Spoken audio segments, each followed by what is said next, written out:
ओम शांति।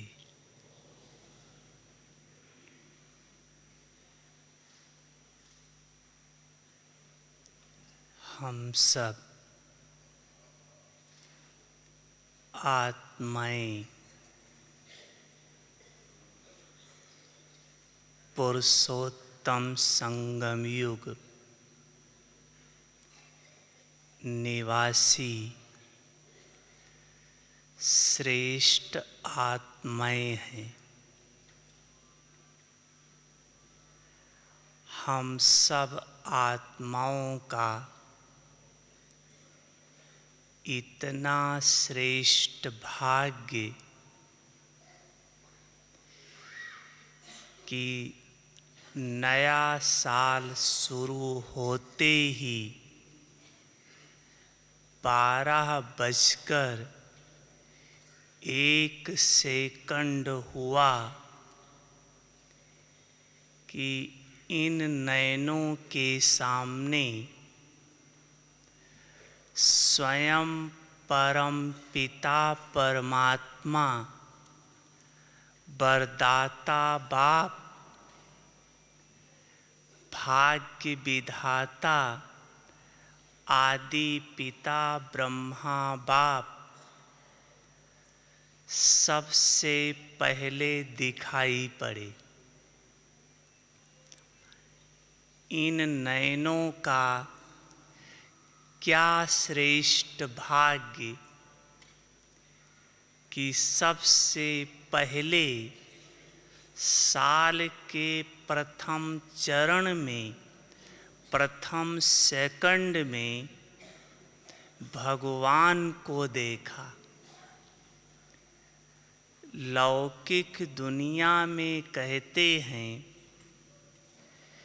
कि सोकर उठते ही जो दिखाई पड़ता है उसका प्रभाव सारे दिन पर पड़ जाता है।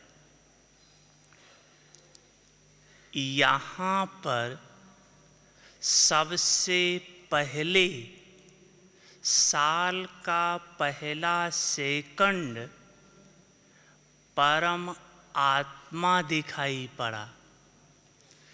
तो सोचो कि यह साल हम ब्राह्मण आत्माओं के लिए कितना श्रेष्ठ और कितना सुखद होगा।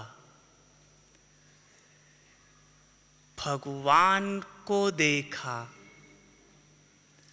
पहली नजर भगवान पर पड़ी और भगवान की नजर हम आत्माओं पर पड़ी। तो जिस आत्मा पर साल का पहला सेकंड और भगवान की नजर पड़ गई, वो आत्मा कितना भाग्यशाली है। दिल से निकलता है, वाह मेरा भाग्य वाह, वाह मेरा बाबा वाह, वाह ड्रामा वाह। ये दिल का गीत निकलता है कि इन नयनों ने सेकंड पहला सेकंड भगवान को देखा, भाग्य विधाता को देखा, वरदाता को देखा। भाग्य विधाता ने वरदाता ने हमें अपने नयनों से निहाल किया। निहाल करने के साथ साथ अभी बाबा हम आप सब बच्चों को आप समान बनाना चाहता है कि मेरे बच्चे भाग्यवान तो हैं लेकिन मेरे बच्चे मेरे समान अर्थात भाग्यवान से भगवान के समान बन जाएं। इतना श्रेष्ठ भाग्य बना लें कि भगवान के समान बन जाएं। समान बनाने के लिए बाबा हम आप सब आत्माओं को विभिन्न प्रकार की युक्तियां बता रहा है। बच्चे ऐसा पुरुषार्थ करो तो यह बन जाओगे। तो बाबा ने विधि बताई और विधि बताने के साथ साथ उस विधि को प्रैक्टिकल में लाने की युक्ति भी बताई और युक्ति के साथ शक्ति भी दिया, मदद भी दी। तो बाबा हम आप सब आत्माओं के चार्ट को चेक करके जो वर्तमान समय आत्माओं की विशेष आवश्यकता है उस पर ध्यान खिंचवाया कि बच्चे देह के आकर्षण या संबंधों की आकर्षण या पुरानी दुनिया की आकर्षण, इससे तो बच्चे काफ़ी तक विजयी बनते जा रहे हैं, आकर्षण मुक्त होते जा रहे हैं। लेकिन एक कमी बच्चों में देखी, वो है पुराना संस्कार जो समय प्रति समय चाहे मनसा, चाहे वाचा, चाहे कर्मणा धोखा देता रहता है। और अगर अभी आत्मा धोखा खाती रहेगी तो अंत में भी धोखा मिल जाएगा। इसलिए बाबा चाहता है कि अभी आत्मा संस्कारों के बस ना हो, संस्कारों का संस्कार कर नया संस्कार धारण कर ले। पुराने संस्कारों का संस्कार कर। जैसे कोई मरता है, जलाते हैं, उसे संस्कार कहा जाता है। तो पुराने संस्कारों का संस्कार करो, जलाओ, और नए संस्कार का संस्कार करो। जैसे कहते इसका जन्म संस्कार है, उसकी विधि बाबा ने बताई कि बच्चे पुराने संस्कार को खत्म करने का पुरुषार्थ करते हैं। पुराने संस्कार अर्थात रावण को बेहोश तक भी कर देते हैं, क्योंकि संस्कारों को परिवर्तन का आधार योग है। तो योग लगाते हैं, प्यार से बाबा को याद करते भी हैं, जिसके आधार से पुराने संस्कार बेहोश हो जाते हैं, लेकिन फिर होश में आ जाते। उसके लिए बाबा ने बताया कि सिर्फ बेहोश नहीं करो, सिर्फ मारो नहीं, लेकिन जला दो।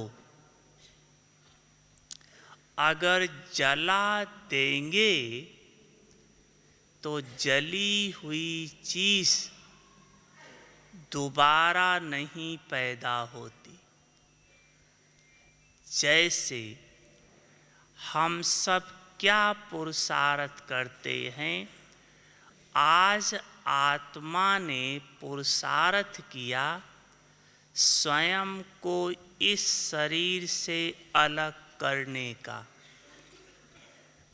कल पुरुषार्थ किया देह के संबंधों से स्वयं को न्यारा बनाने का। एक एक से स्वयं को अलग करने का पुरुषार्थ करते हैं। इसमें क्या होता है, समय भी बहुत जाता है, और यह तो एक प्रकार से ऐसा है जैसे झाड़ के टाली को काटना। आज देह के संबंध की टहनी को काटा, कल देह भान के टहनी को काटा, लेकिन आप सब ने देखा होगा कि अगर पौधे की टहनी काट दो तो फिर भी पौधा हरा हो जाता है और नए पत्ते निकल आते।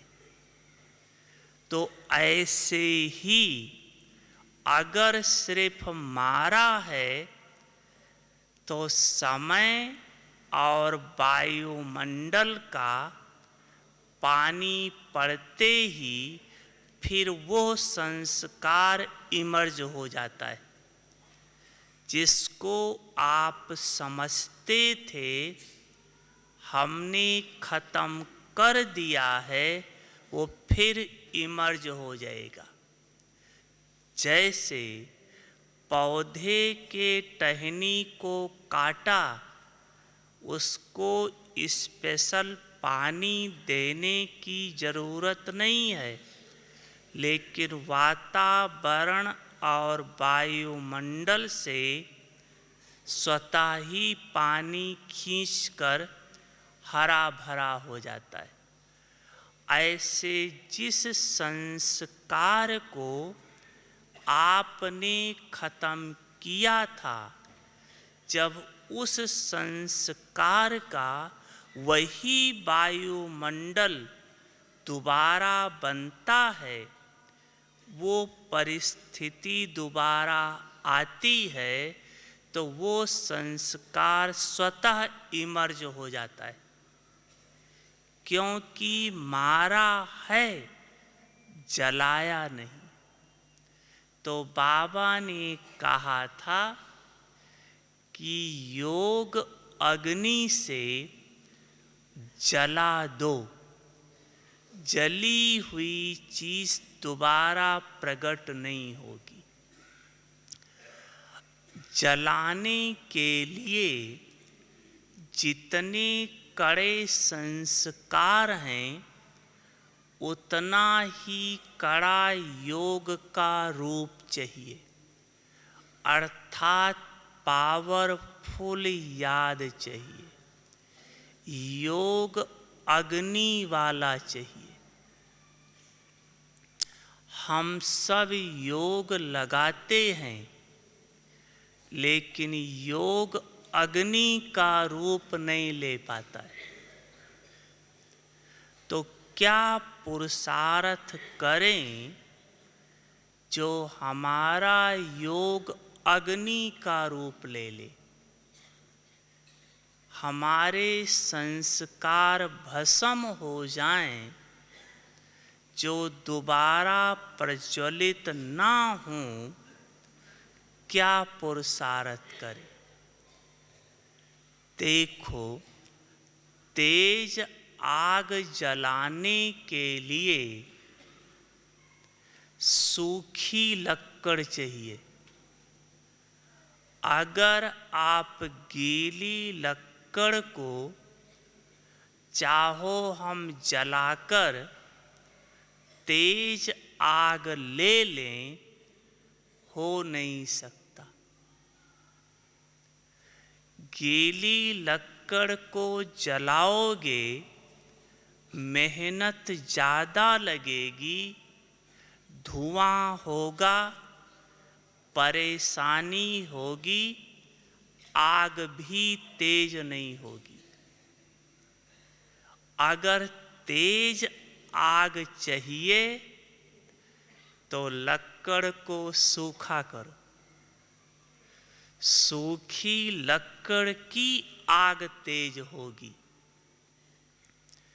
हम आत्माओं को भी बाप ने जो कहा कि बच्चे योग अग्नि का रूप होना चाहिए, उसमें हम आप सब ने सुना जरूर कि बाबा ने कहा है, लेकिन एक होता है सुनना, दूसरा होता है मानना, और तीसरा होता है चलना। तो सुना, बुद्धि ने माना, अब है उस पर चलना। कैसे चलें, करो अभ्यास। ओम शांति।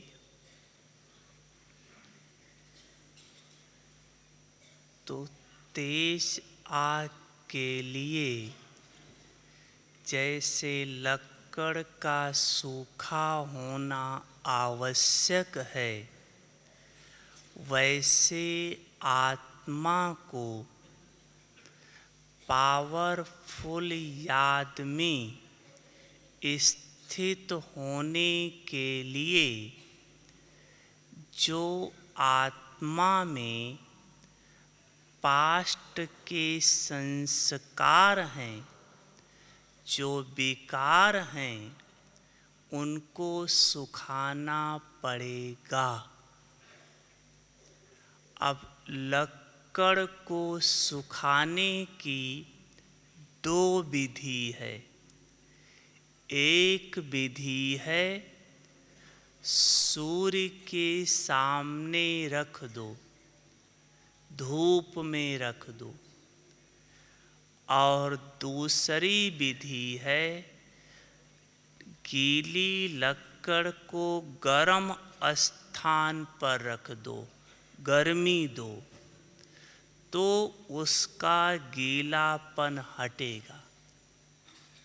अब आत्मा में जो विकारों का या बुराइयों का जो गीलापन है, उसको हटाने के लिए या सुखाने के लिए पहली बात, आत्मा को सदा ज्ञान सूर्य के सन्मुख रखो।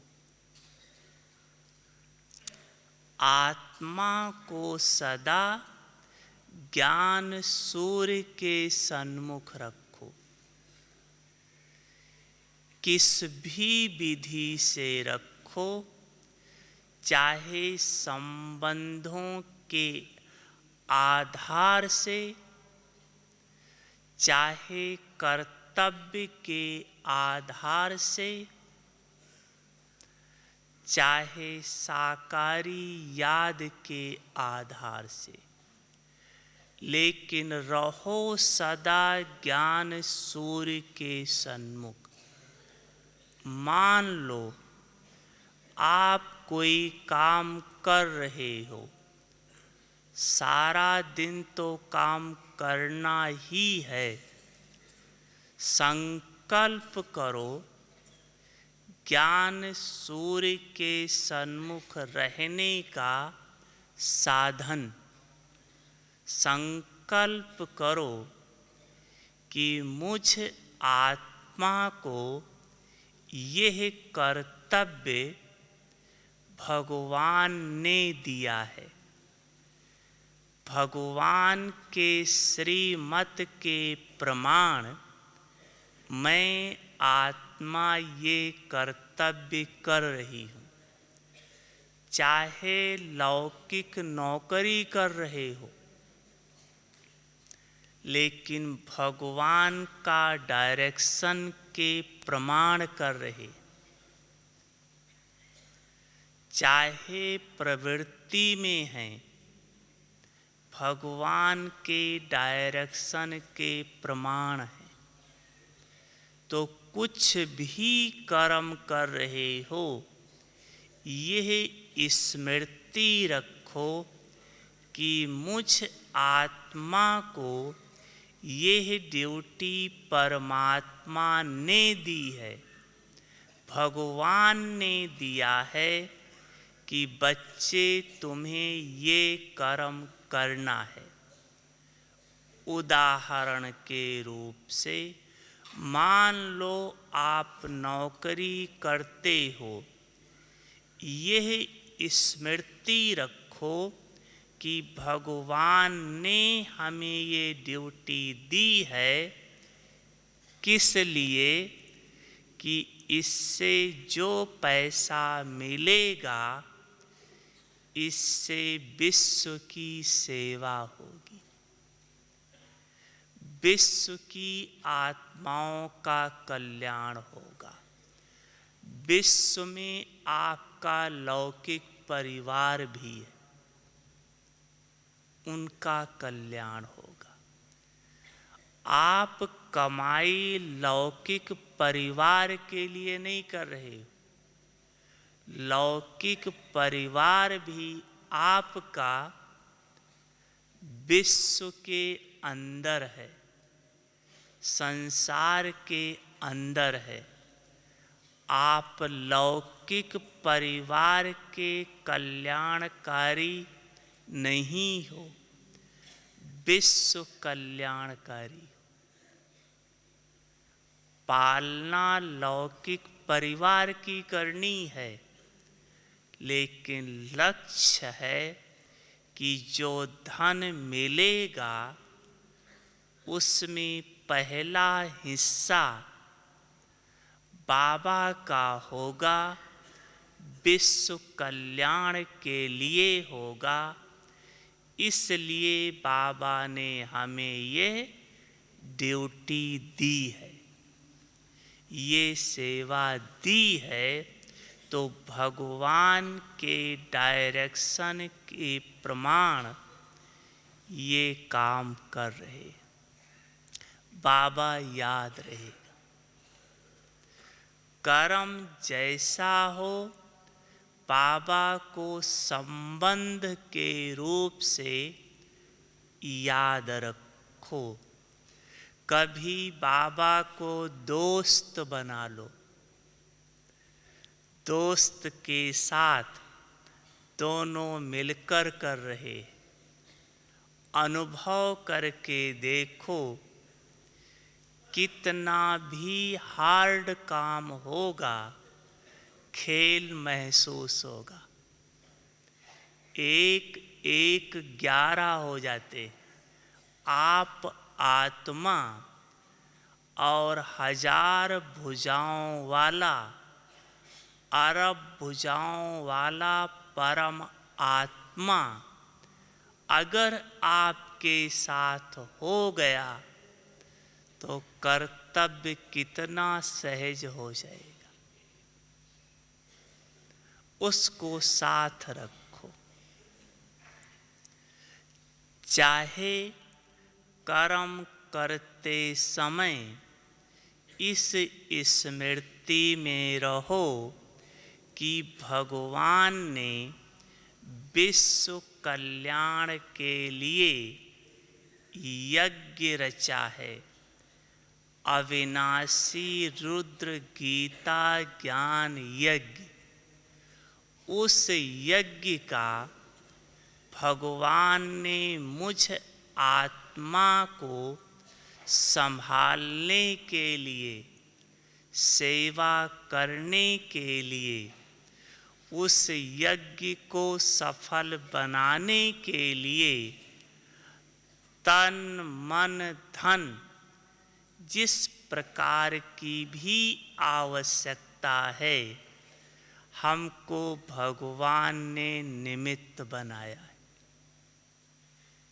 देखो बाबा, याद रहेगा, ये है साकारी याद।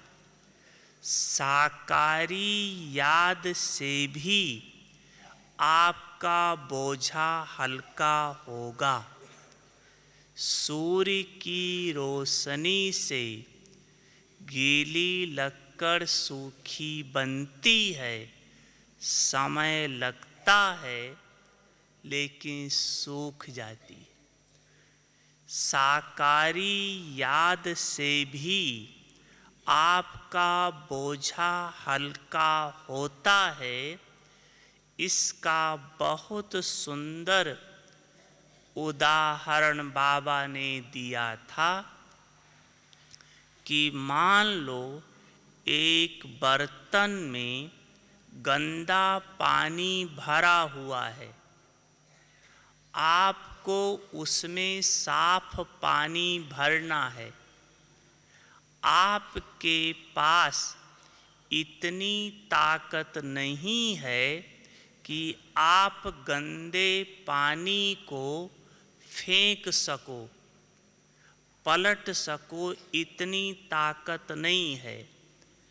लेकिन अगर आप उस गंदे पानी के बर्तन को नल के नीचे रख दो, नल खोल दो, पानी पड़ते पड़ते पड़ते पड़ते आखिरकार साफ पानी हो ही जाएगा। समय लगेगा लेकिन साफ हो जाएगा। तो यह जो ज्ञान सूर्य के सन्मुख स्वयं को सदा रखना, सूर्य का काम ही है कीचड़े को जलाना। दूसरी बात है, लक्कड़ को सूखा करने के लिए गर्म स्थान पर रखते, गर्मी देते हैं जिससे सूख जाए। गर्म स्थान अर्थात आत्मा में अपनी जो शक्तियाँ सोई हुई हैं, मर्ज हो गई हैं, उन आत्मा की शक्तियों को इमर्ज करना, स्मृति में लाना। आत्मा में शक्ति है, कल्प पहले उसने संपूर्ण विजय प्राप्त की है, देवता बनी है। ये संस्कार आत्मा में हैं, ये शक्तियाँ आत्मा में हैं, लेकिन मर्ज हैं। उसको इमर्ज करो। किस प्रकार से इमर्ज करो? आप अपने अनादि स्वरूप को स्मृति में लाओ कि जब मैं आत्मा अपने घर में अपने बाप के पास थी, उस समय मैं आत्मा कैसी थी? एकदम बाप के समान थी, शुद्ध थी।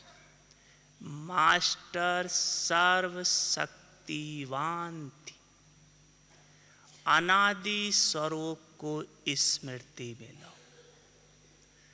फिर आदि स्वरूप को स्मृति में लाओ कि मैं आत्मा जब देव आत्मा थी कैसी थी?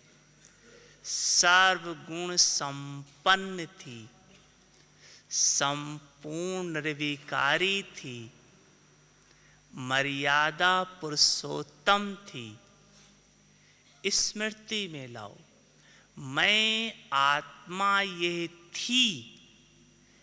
ये जितना बुद्धि पर जोर देंगे कि मैं ये थी, उतना वो शक्तियाँ इमर्ज होंगी। जैसे बाबा कई बार कहता है कि पुराने जमाने में जब कोई राजपूत कहीं लड़ाई में जाता था तो कमजोर भी शरीर से होता था, लेकिन साथ में उसके साथ जो जाते थे वो उसको उसकी पुरानी बात सुनाते थे। तुम तो इस घराने के हो, तुम्हारे परदादा ने ऐसे किया था, तुम्हारा घराना इतना ऊंचा है, वो ऐसे विजयी बने थे। वो सुनते सुनते उसके अंदर भी जोश आ जाता है, शक्ति आ जाती है और असंभव काम भी संभव कर लेता है।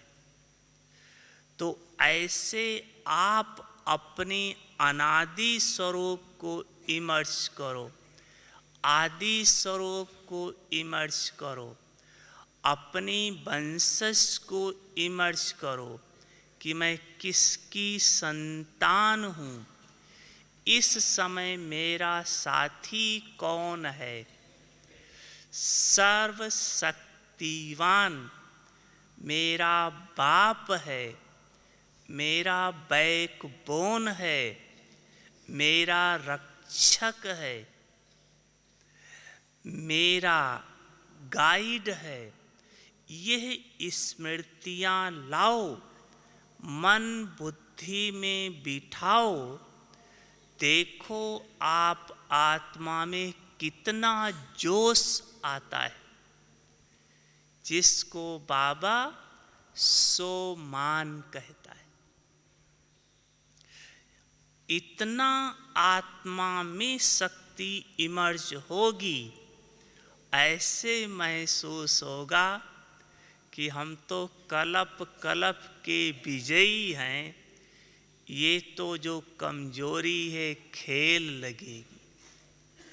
जो हम कमजोरी से डर जाते हैं, खेल महसूस होगी। और जितना अनादि और आदि स्वरूप का आत्मा अनुभव करेगी, उतना ये जो मध्य के संस्कार हैं द्वापर युग से, ये संस्कार मध्यम पड़ जाएंगे, कमजोर हो जाएंगे। जब तक अनादि और आदि यह संस्कार इमर्ज नहीं होते हैं, तब मध्य वाला संस्कार इमर्ज हो जाता है। द्वापर युग वाला संस्कार इमर्ज हो जाता है। इसलिए अनादि और आदि संस्कार को इमर्ज करो। इससे लकड़ी को सुखाओ, लेकिन मुश्किल क्या पड़ती है कि जिस दुनिया में हम रह रहे हैं, इस दुनिया में रहते रहते इस दुनिया में आत्मा का ममत्व हो जाता है। चाहे शरीर के संबंध, चाहे वस्तु, चाहती है छोड़ना, भूलना, लेकिन छोड़ नहीं पाती है, भूल नहीं पाती है, क्योंकि 84 जन्म से इस दुनिया में रही है, तो यह दुनिया प्यारी लगने लगी है। चाहे संबंध, चाहे वस्तु, चाहे व्यक्ति, चाहती है छोड़ना। 84 जन्म से आत्मा इसमें रहते रहते इसके अटैचमेंट में आ गई है, इसमें फंस चुकी है, इसकी स्मृति भूल ही नहीं पाती है। इसके लिए क्या करें?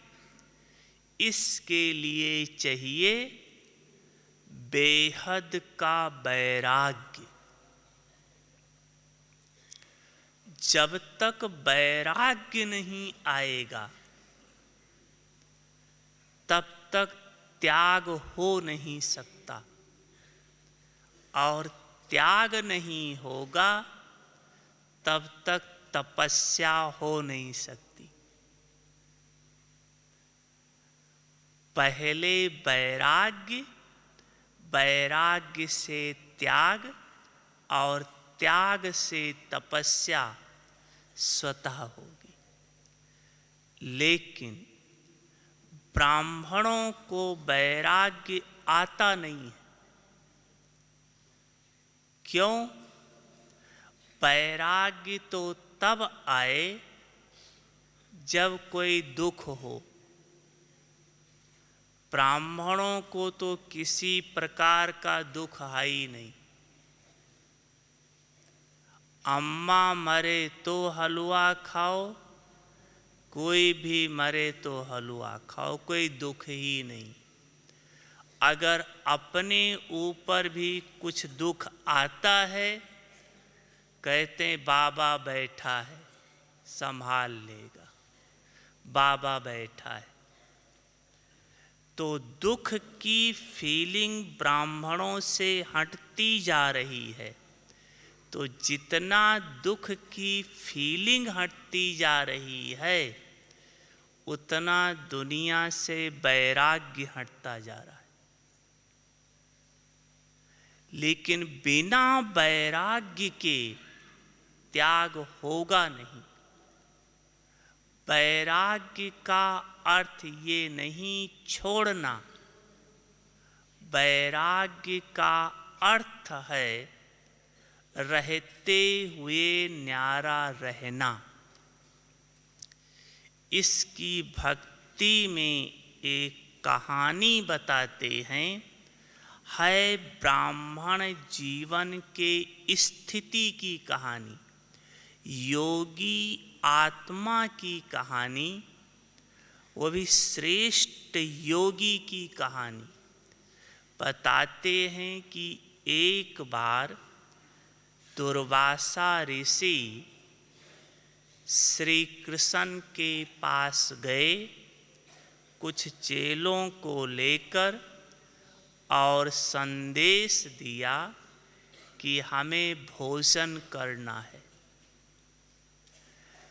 तो श्री कृष्ण ने ढेर सारा 56 प्रकार का भोजन बना करके अपने दास दासियों के हाथ भेजा कि जाकर उनको भोजन करा के आओ। तो जब भोजन लेकर चली तो बीच में एक नदी पड़ती थी। तो उन सबों ने पूछा, हम नदी कैसे पार करेंगे? तो श्री कृष्ण ने कहा कि नदी के पास जाकर कहना कि हे नदी, अगर श्री कृष्ण मन से भी ब्रह्मचारी हो, मन से भी ब्रह्मचारी हो, तो हे नदी हमें रास्ता दे दो। और नदी रास्ता दे देती है। वो सब खाना खिलाते हैं और जब वापस आने का समय होता है तो फिर ये पूछती हैं दुर्वासा ऋषि से कि हम कैसे जाएंगे, रास्ते में नदी पड़ती है। तो दुर्वासा ऋषि ने कहा कि आप नदी से कहना कि हे नदी, अगर दुर्वासा ऋषि ने 56 प्रकार का भोजन करने के बाद अगर उसको दूब, एक घास होती है, उसी के नाम से दुर्वासा पड़ा है, अगर दूब अर्थात उस घास के अलावा अगर कोई टेस्ट ना आया हो तो रास्ता दे दो। अर्थात 56 प्रकार का भोजन खाने में भी उसको घास खाने जैसा ही टेस्ट रहा। अर्थात खाते हुए न्यारा, टेस्ट में नहीं, आसक्ति में नहीं आया, खाते हुए न्यारा। उधर श्री कृष्ण का है कि सबके साथ रहते हुए, प्रवृत्ति में रहते हुए, हर गोप गोपी के साथ हर पार्ट बजाते हुए न्यारा।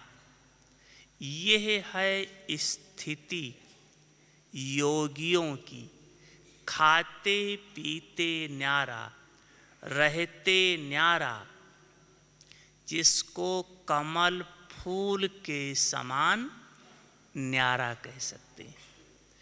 बहुत सुंदर एक दो जगह हमने स्लोगन देखा लिखा हुआ है।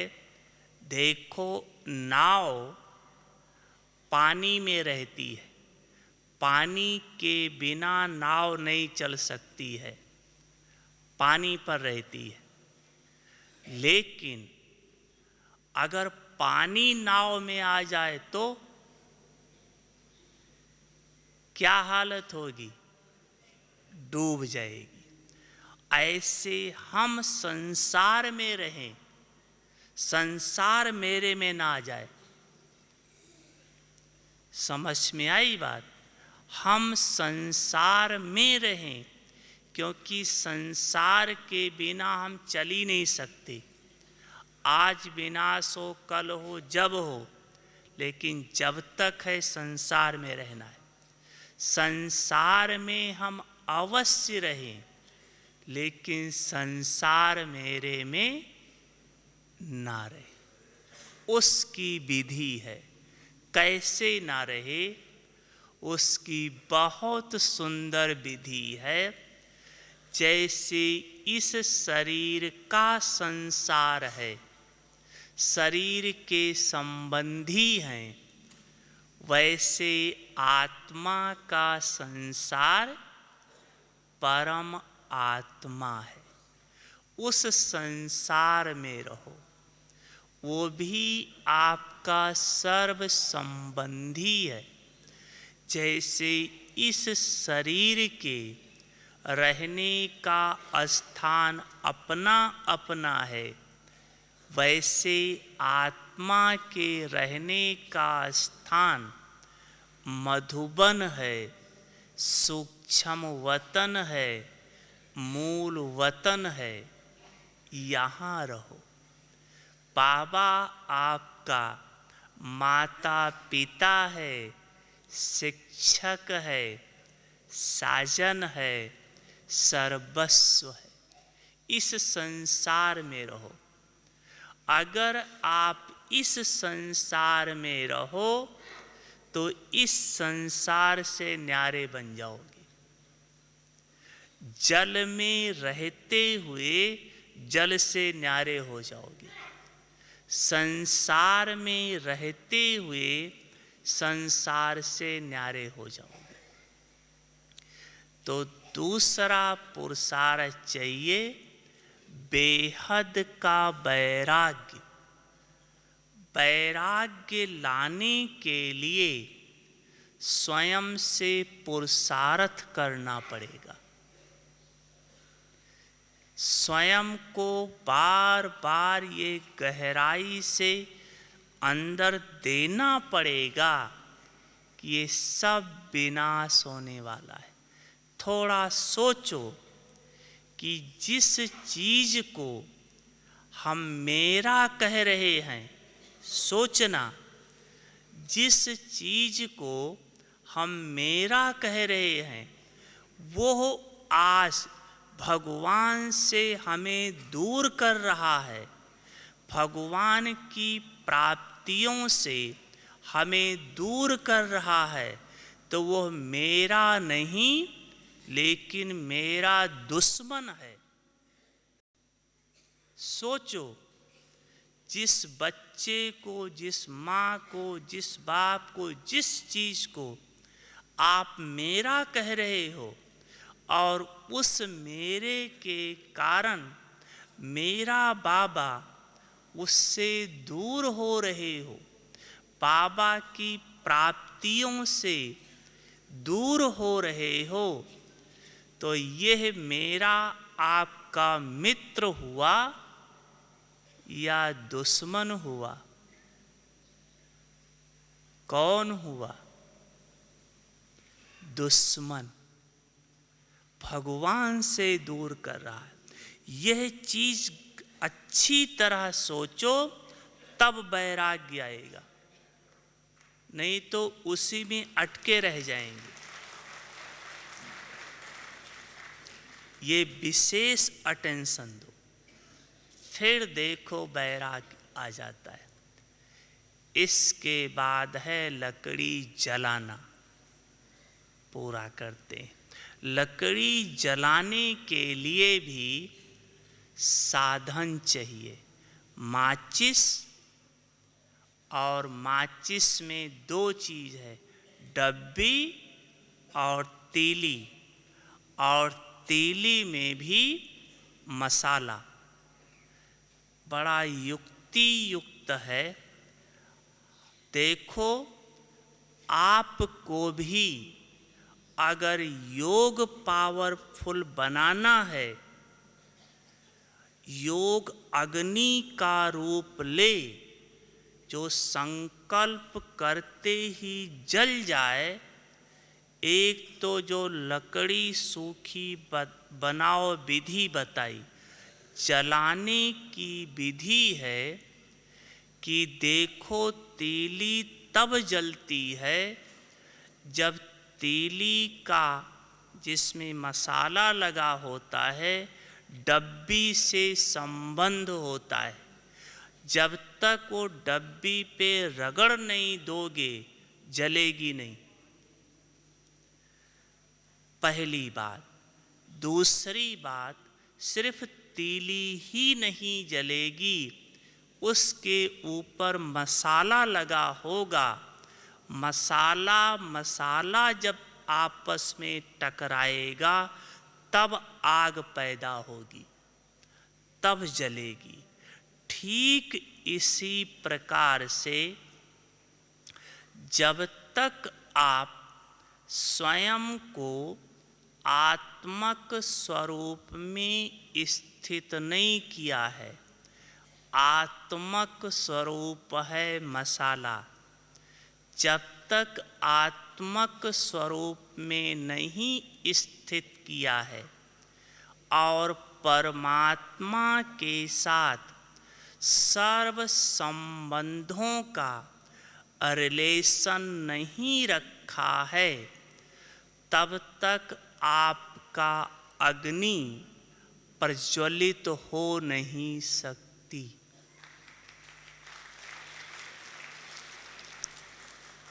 विशेष अभ्यास। मैं आत्मा हूँ, मुझ आत्मा का सर्व संबंधी शिव बाबा है। मैं आत्मा हूँ। यह अभ्यास जितना बढ़ाते जाओगे, बाबा ही हमारा संसार है, आपका योग अग्नि का रूप लेता जाएगा और फिर आपके जो भी पुराने संस्कार हैं, अनुभव करके देखो कैसे भस्म हो जाते हैं। योग अग्नि का रूप इस विधि से ले सकता है। अच्छा, ओम शांति।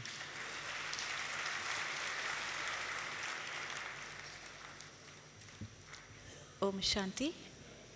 योग का ज्वाला रूप बनाने के कई सूक्ष्म अभ्यास, बहुत सुंदर विधियाँ आपने हमें सुनाई।